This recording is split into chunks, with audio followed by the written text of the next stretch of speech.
हमारे चैनल में आपका स्वागत है। चलिए अगले एपिसोड शुरू करते हैं और सब्सक्राइब करना न भूलें। सुबह होते ही नताशा उठी, थोड़ी उम्मीदी थी लेकिन उत्सुक भी। उसने अपना फोन उठाया और कल रात की कबीर से हुई बातचीत की रिकॉर्डिंग चलाई। सुनते ही उसका दिल खुशी और थोड़ी सी लज्जा से भर गया। कबीर के शब्द उसके दिमाग में गूंजने लगे। उनकी कबीर की यादें ताजा हो गईं। उनकी पहली मुलाकात, उनकी देर रात की मौजमस्ती और पहाड़ी पर उनका पहला चुंबन।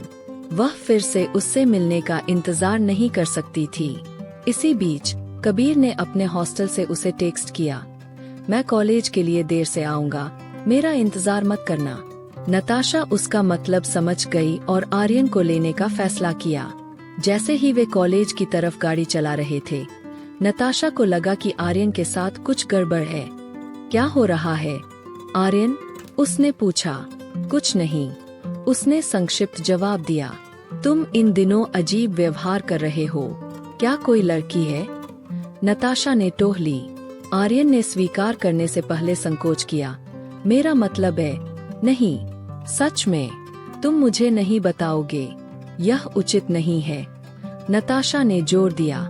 ठीक है, हाँ, मुझे एक लड़की मिली, आर्यन ने कबूल किया। क्या तुमने उसे बताया? नताशा ने उत्साह से पूछा। नहीं, अभी नहीं, आर्यन ने शर्माते हुए स्वीकार किया। यह उचित नहीं है, तुम्हें क्या रोक रहा है? नताशा ने उत्सुक होकर पूछा। कुछ नहीं, मैं बस सही कबीर का इंतजार कर रहा था, आर्यन ने कहा। कम से कम तुम किसी से प्यार में पड़ गए, नताशा ने चिढ़ाकर कहा।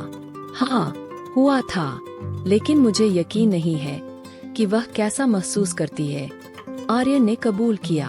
उसके बारे में चिंता मत करो, उसे मुझ पर छोड़ दो, नताशा ने उसे आश्वस्त किया। धन्यवाद नताशा, आर्यन ने मुस्कुराते हुए कहा।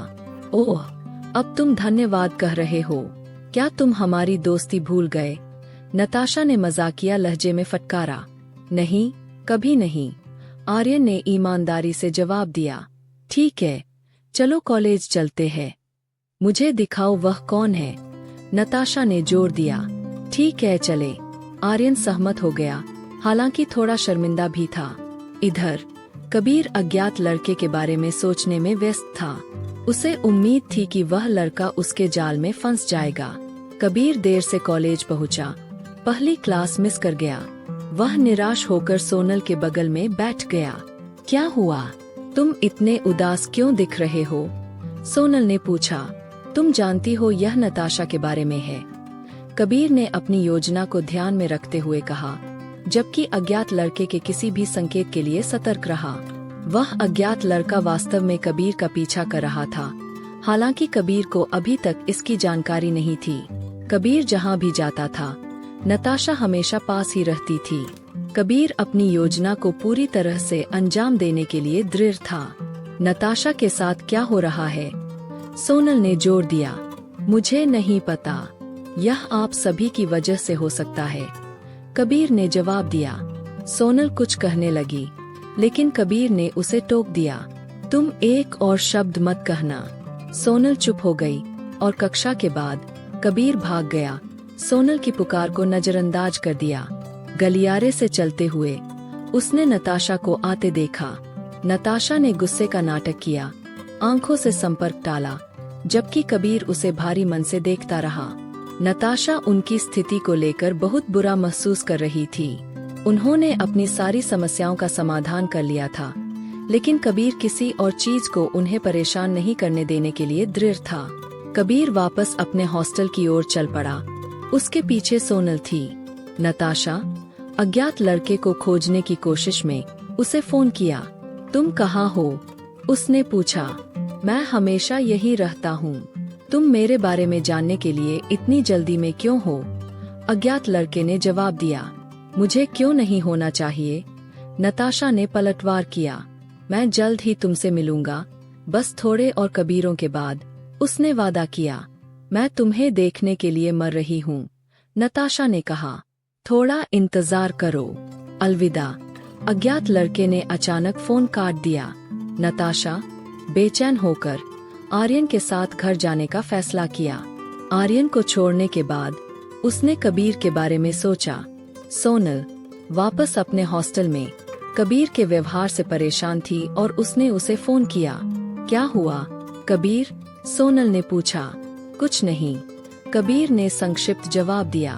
तो क्लास में वह क्या था? क्या मैंने कुछ गलत किया? सोनल ने पूछा। नहीं, यह सिर्फ एक नाटक था, कबीर ने समझाया। तुम किस बारे में बात कर रहे हो? सोनल ने उलझन में पूछा। यह आप सभी से अलग रहने के लिए था, कबीर ने कहा। ऐसा क्यों है? सोनल ने पूछा। क्योंकि वह शख्स सामने आ सकता है, कबीर ने खुलासा किया। ओह, समझ गई, यह शानदार है। योजना को समझते हुए सोनल ने कहा। ठीक है, मैं तुम्हें बाद में फोन करूंगा, अलविदा, कबीर ने बात खत्म करते हुए कहा। उसने तुरंत नताशा को फोन किया, जिसने लगभग तुरंत जवाब दिया। हे, हाय, कैसे हो? कबीर ने पूछा। मैं ठीक नहीं हूँ, नताशा ने जवाब दिया। क्या हुआ? कबीर ने चिंता से पूछा। मैं तुमसे मिलना चाहती हूँ। मूर्ख, नताशा ने निराश होकर कहा। मुझे भी तुम्हारी याद आती है, लेकिन कबीर ने शुरू किया। मुझे हमारे बीच अब और लेकिन नहीं चाहिए। मैं अब तुमसे मिलना चाहती हूँ, नताशा ने जोर दिया। ठीक है, ठीक है, हम कल कोशिश करेंगे, कबीर ने माना। ठीक है, लेकिन यह सुनो। नताशा ने अज्ञात व्यक्ति के साथ अपनी फोन पर हुई बातचीत के बारे में बताना शुरू किया। यह तो कमाल है, नताशा, कबीर प्रभावित होकर बोला। हमें उसे ढूंढना है। मुझे उम्मीद है कि वह दिखाई देगा, नताशा ने कहा। मेरे पास एक योजना है, कबीर ने खुलासा किया। क्या योजना? नताशा ने उत्सुकता से पूछा। कबीर ने अपनी योजना बताई और नताशा योजना के लिए तैयार हो गई। मुझे उम्मीद है कि यह काम करेगा, नताशा ने कहा। कम से कम हम कोशिश तो कर सकते हैं, कबीर सहमत हुआ। ठीक है, लेकिन यह मत भूलो कि तुमने कल मुझसे मिलने का वादा किया था, नताशा ने उसे याद दिलाया। अगर यह योजना काम करती है तो हम जरूर मिलेंगे, कबीर ने वादा किया। अगली सुबह हर कोई तैयार था। नताशा कॉलेज जाने के रास्ते में थी, तभी अज्ञात व्यक्ति ने उसे फोन किया। गुड मॉर्निंग डियर, उसने अभिवादन किया। ओए, हाय, गुड मॉर्निंग, नताशा ने जवाब दिया। आज क्या योजना है? उसने पूछा।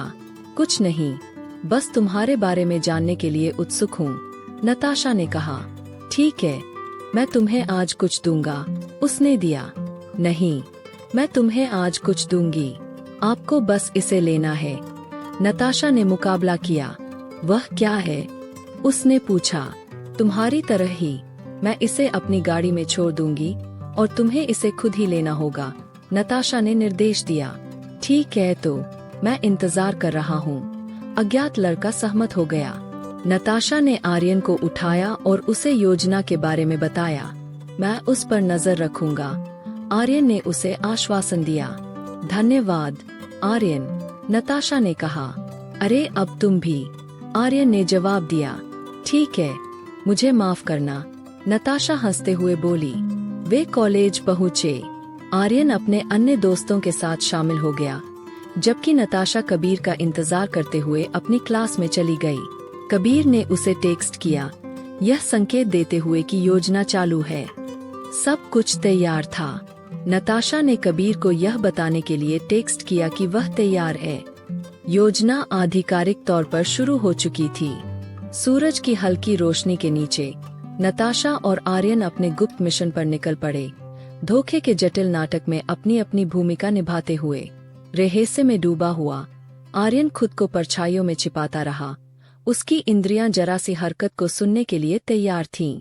इस बीच नताशा अपनी कार के पास खड़ी थी, बेसब्री से अपने मायावी लक्ष्य के आने का इंतजार कर रही थी।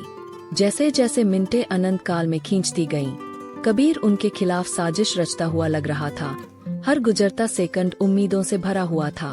फिर एक तेज आवाज के साथ स्कूल की घंटी ने सन्नाटे को तोड़ दिया। नताशा को अनिच्छा से कक्षा तक वापस खींच लिया। भारी मन से उसने अपनी कार के ऊपर सावधानी से रखे हुए लालच को छोड़ दिया। उसकी उम्मीदें अधर में लटकी रहीं। फिर भी आर्यन निष्ठा से पहरा देता रहा। उसका संकल्प अविचल रहा, भले ही संदेह हावी हो रहा था और जैसे ही निराशा हावी होने का खतरा था। मोटरसाइकिल के इंजन की अलग सी गड़गड़ाहट ने सन्नाटे को तोड़ दिया, अंधेरे में आशा का दीप जला दिया। बिजली की गति से आर्यन हरकत में आ गया। उसका फोन नाटक को कैद करने के लिए तैयार था। अज्ञात व्यक्ति छाया से निकला, तेज और मायावी, लालच को छीनने से पहले आकाश में गायब हो गया। अपनी पूरी कोशिश के बावजूद आर्यन खाली हाथ रह गया। उनके शिकार की पहचान अभी भी रहस्य में घिरी हुई थी।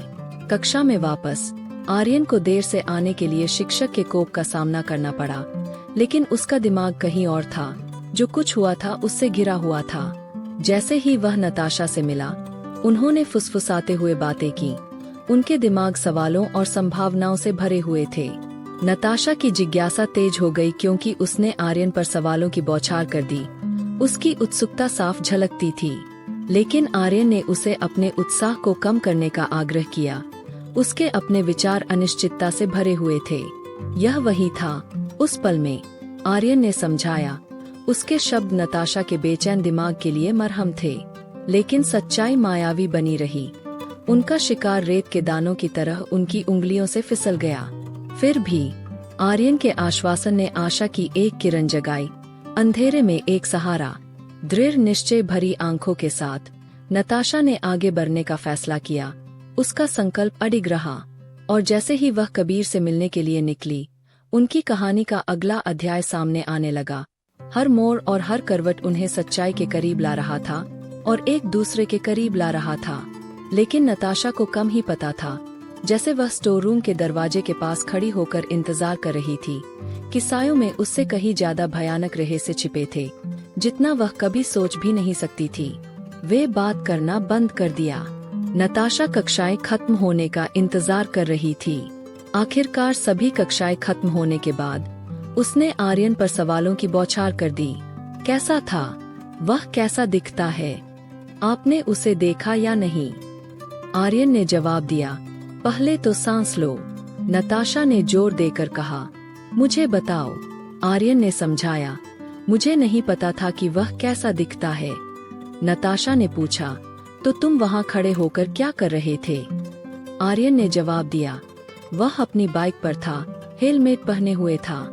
नताशा ने आह भरते हुए कहा, हे भगवान, अब हम क्या कर सकते हैं?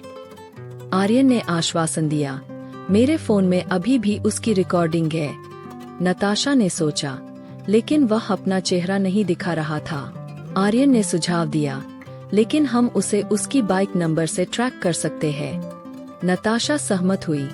यह मददगार होगा। मुझे यह वीडियो भेजो, मुझे किसी से मिलना है।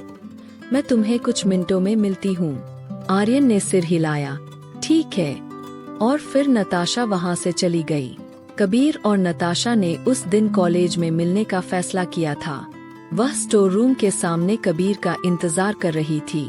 वह दरवाजे के पास खड़ी थी। तभी अचानक कोई उसे अंदर खींच ले गया। वह चिल्लाने ही वाली थी, लेकिन उसने उसका मुंह अपने हाथ से ढक लिया। उसे देखकर नताशा को एहसास हुआ कि वह कबीर है। कबीर ने कहा, मैं तुमसे मिलने आया हूँ, क्या तुम डरी हुई? नताशा ने जवाब दिया, तो मुझे क्या करना चाहिए? तुमने मुझे इस तरह खींच लिया। जब उसने अपना हाथ उसके मुंह से हटाया, कबीर ने पूछा, तो क्या अब तुम मुझे देखकर खुश हो? नताशा ने जवाब दिया, नहीं, अभी नहीं। कबीर ने कबूल किया, मुझे तुम्हें खोने का बहुत डर था। नताशा सहमत हुई, मैं भी। कबीर ने उसे आश्वासन दिया, अब सब ठीक हो जाएगा, हमें बस उस शख्स को पकड़ने की जरूरत है। नताशा ने सिर हिलाया, हाँ, हम उसे पकड़ लेंगे। तो क्या तुम मुझसे कुछ कहने वाले हो? कबीर ने सोचा, मैं क्या कह सकता हूँ? नताशा मुस्कुराई, मुझे तुम्हारी याद आ रही थी। कबीर ने स्वीकार किया, मुझे भी। नताशा याद दिलाते हुए बोली, क्या आपको हमारा पहला चुंबन याद है? कबीर ने जवाब दिया, हाँ, मुझे याद है। नताशा करीब आई और बोली, मैं बस इतना कहना चाहती हूँ कि। वह उसके करीब आ रही थी कि अचानक सोनल ने कबीर का नाम पुकारा और वे दोनों जल्दी से कमरे से बाहर निकल गए। सोनल ने उनकी निकटता देखी। सोनल ने पूछा, तुम दोनों यहाँ क्या कर रहे हो? नताशा ने जवाब दिया, कुछ खास नहीं। देखो आज हमें क्या मिला। उसने अपनी जेब से फोन निकालकर उन्हें वीडियो दिखाया। सोनल ने टिप्पणी की, लेकिन उसका कोई संकेत नहीं है। हम कैसे पता लगा सकते हैं कि वह कौन है? नताशा ने सुझाव दिया, हम उसकी बाइक नंबर का पता लगा सकते हैं। कबीर सहमत हुआ, यह एक अच्छा विचार है। ठीक है, नंबर नोट कर लो और चलो यहाँ से, नहीं तो वह हमें साथ पा सकता है। नताशा ने सिर हटाया, हाँ चलो चलते हैं। कबीर वापस हॉस्टल चला गया और नताशा ने घर जाने से पहले आर्यन को उसके हॉस्टल में छोड़ दिया। उस दिन कबीर से मिलकर नताशा खुश हो गई थी। उसने अपने आप को उसके करीब महसूस किया और उनके कबीरों के साथ की यादें उसके दिमाग में भर गईं। उसने खुद को नोटबुक में सब कुछ पढ़ते हुए पाया, उनके अनुभवों को याद करते हुए। इसी तरह कबीर भी नताशा को अपने दिमाग से नहीं निकाल पा रहा था। वह लगातार उसके बारे में सोचता रहता था और उसकी मौजूदगी से वह गहरा प्रभावित था। अगले कुछ दिन उनके लिए वीकेंड की छुट्टियां थीं, लेकिन अज्ञात व्यक्ति के दखल के कारण वे मिल नहीं सके। इसी बीच अज्ञात व्यक्ति एक उपहार लिए हुए खड़ा था। उसने थोड़ी देर उसे देखा और फिर उसे खोल ही लिया। उसके अंदर उसे एक बिल्ली के आकार का कीचेन और एक नोट मिला, जो नताशा द्वारा भेजे जाने वाले नोटों के समान था। उसने जैसा ही नोट पढ़ा, उसे उसकी सामग्री का एहसास हुआ। हाय, आशा है कि आपको यह कीचेन पसंद आएगा। यह मेरे लिए बहुत मायने रखता है। मैं आपकी बिल्ली की देखभाल कर रहा हूँ। वह वाकई में प्यारी है। मैं आपसे मिलना चाहता हूँ। जितनी जल्दी हो सके मिल लो। नताशा। अज्ञात व्यक्ति नोट की सामग्री से पूरी तरह से हैरान था। उसे विश्वास नहीं हो रहा था कि नताशा इतनी आसानी से उसके जाल में फंस रही है। कॉलेज में उसने जो देखा, जहां वे सब लड़ रहे थे और एक दूसरे को नजरअंदाज कर रहे थे, उसने उन्हें अलग करने के जितने भी प्रयास किए, उसके बावजूद ऐसा लगता था कि नताशा अभी भी उसमें दिलचस्पी रखती है। उसने महसूस किया कि उसकी योजनाएं उल्टी पड़ गई है और उसे इसके बारे में कोई सुराग नहीं था। इस बीच कबीर गुस्से में था। हालांकि वह बाइक नंबर प्राप्त करने में कामयाब हो गया, लेकिन छुट्टियों का मतलब था कि वह उसे तुरंत ट्रैक नहीं कर सकता। वह देरी से निराश था, खासकर तब से जब वह अज्ञात व्यक्ति को खोजने के इतने करीब था। अब उसे 2 और दिन इंतजार करना पड़ा। 2 दिनों के बाद वे सभी कॉलेज गए। सोनल कबीर से 4 कदम दूर खड़ी थी और कबीर हर बाइक को ध्यान से देख रहा था। अज्ञात व्यक्ति के समान नंबर वाली बाइक को खोजने की कोशिश कर रहा था। इस बीच सोनल किसी अपने एक पुराने दोस्त से बातचीत में लगी हुई थी। वह इस व्यक्ति का परिचय कबीर से कराना चाहती थी, लेकिन यह किसी भी तरह के मेलजोल के लिए सही समय नहीं लगता था। कबीर वह नंबर नहीं ढूंढ पाया जिसकी उसे तलाश थी और इससे वह निराश हो गया। उसे बेचैनी सी होने लगी, यह जानते हुए कि अज्ञात व्यक्ति उसके आसपास हो सकता है। कुछ मिनटों के बाद वह कक्षा की ओर चला गया। अंदर उसने सोनल और उसके दोस्त को एक साथ बैठे देखा। कबीर मदद नहीं कर सका, लेकिन माइक नाम के इस व्यक्ति के बारे में थोड़ा उत्सुक महसूस हुआ। सोनल और माइक बातचीत में लगे हुए थे। माइक ने पूछा, तुम दोनों बात क्यों नहीं कर रहे हो? सोनल ने जवाब दिया, हमें कुछ परेशानी हो रही है। माइक ने आगे पूछा, तो तुम्हारे और उसके बीच क्या हुआ? सोनल ने जवाब दिया, अभी मुझसे इस बारे में मत पूछो, मैं आपको बाद में किसी कबीर बताऊंगी। माइक ने जोर देकर कहा, यह सब किस बारे में है? सोनल ने दोहराया, यह एक लंबी कहानी है। जैसा कि मैंने तुमसे कहा, मैं बाद में समझाऊंगी। माइक ने माना, ठीक है। कक्षाएं खत्म होने के बाद वे सभी अपने अपने ठिकानों पर वापस चले गए। कबीर ने अचानक सोनल को उस व्यक्ति के बारे में पूछने के लिए फोन किया। सुनने के लिए शुक्रिया। आगामी एपिसोड के लिए सब्सक्राइब करना ना भूलें।